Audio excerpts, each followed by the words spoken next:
ମାମା ତୁମେ ଆଜି କ'ଣ ଖାଇବ? ଆମେ ଆଜି ପୋଟଳ କୁରୁମା ଖାଇବା। ପୋଟଳ କୁରୁମା ତିଆରି କରିବା। ହଁ।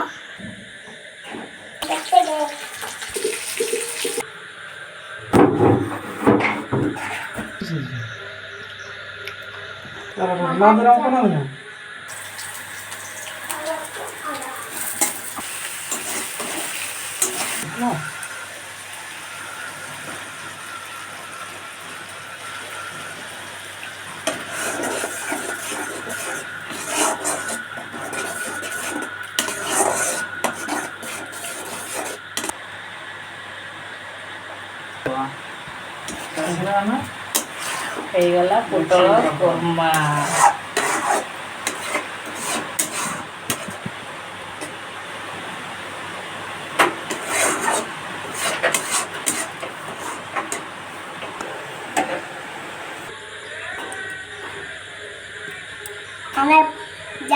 ଆମେ ମୋ ମା କରୁଛନ୍ତି ପୋଟଳ କୁରୁମା। ମାମା ଖାଇବ ବର୍ତ୍ତମାନ ପୋଟଳ କୁରୁମା। ଆମେ ସମସ୍ତେ ମୁଁ ପୋଟଳ କୁରୁମା ଖାଇନି।